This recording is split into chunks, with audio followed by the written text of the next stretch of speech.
Weekend, the movie that turned a yellow and black Camaro into a Bumblebee earned $100 million at the box office. That's right. Here with some Hollywood insider info on the Transformers Age of Extinction is Steve Tihanyi and James Bell with General Motors. Good morning to you both. Good morning. Good morning. Thanks for being here. This is exciting. You know, we think about Transformers and obviously we think about the cars. What are you guys excited about with this movie? Well, I'm first of all excited by the wonderful opening weekend box office. Also excited about really the international flavor of the Transformers film, which gives us a wonderful opportunity to really showcase products like a yellow Camaro, which has become an iconic character in the film. So it's a wonderful platform to market from, and also gives our products great exposure. And we actually have other products in the film in addition to the Camaro. Yeah, the vehicle over my shoulder here, the little Chevrolet Sonic, you know, no pun intended, but we transformed this from a family car into something very special for the film. It really highlights, I think, the depth and the detail that Mr. Bay requires for the Transformers film. Probably a big reason why they're so successful. In this case, we've turned Chevrolet Sonic into a rally race car. The new Corvette Stingray is also featured in the film, a new character called Crosshairs, and Chevrolet Trax, which is a small SUV, very popular in Asia, which highlights you know, just how big the Transformers franchise is on a global basis. You're going to see it up on the big screen in this film, and it'll be on sale here in the U.S. later this year. Do you find that people want more of the good charactered cars or the bad charactered cars? You know, honestly, I've never really seen a difference. I mean, for us, we're trying to exude certain brand qualities, and one of the things about Camaro and Bumblebee that makes it so wonderful for Chevy is it's authentic and it's in this heroic role every time, which is a big part of the fabric, I think, of Chevrolet and its brand DNA. But, you know, people like some of the other types of vehicles as well. We tend to try to focus on the side of good versus bad, and that's where we tend to put our focus. Well, I think it's great you kind of bring up the brand, because I do know that's one of the things with the Transformers movie is this is one of the longest brand relationships in a movie franchise.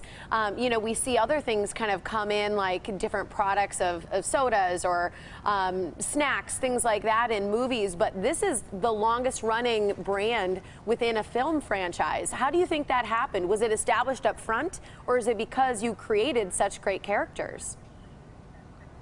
Well, and you say the word characters, which I think is really critical here, because the characters are cars, the cars are characters.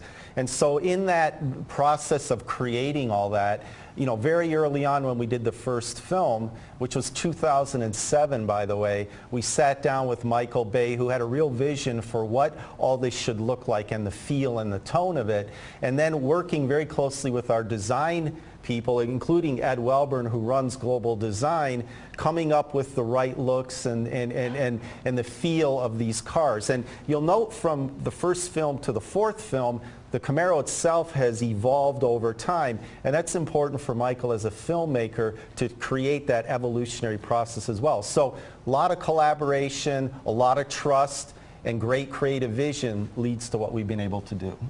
Well, one of the things we loved about the last Transformers movie is they filmed some scenes right here in Milwaukee, especially at our Calatrava.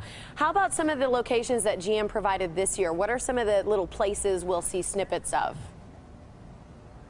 Yeah, this time we were able to get a lot of the filming here in our backyard here in Detroit. Number one, we opened up our Milford Proving Ground to the film crew.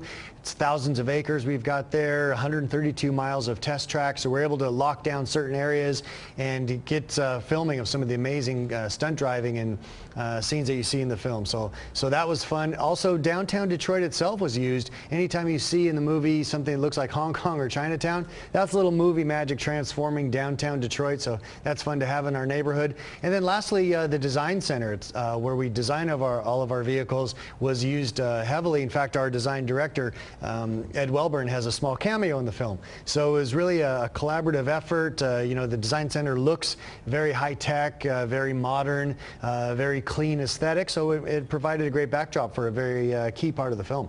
I think it's great. I'm excited to see it. You know, we're almost out of time, but I just need to know, when else are we going to see more of your cars? Are they going to be in other movies, or is this the one? He's going to be a bit of a tease here. They're in the works. Stay tuned next summer. We've actually got a couple significant films on the horizon. One relating to Chevrolet, the other, though, relating to a premium brand in our portfolio, and you can figure that out. But yeah, more to come, and we're always looking for great opportunities to really showcase our brands and products in the right way. So yeah, more to come. Gentlemen, thank you so much for joining us in the Morning Blend. Our pleasure. Thanks. Take care. Thank you.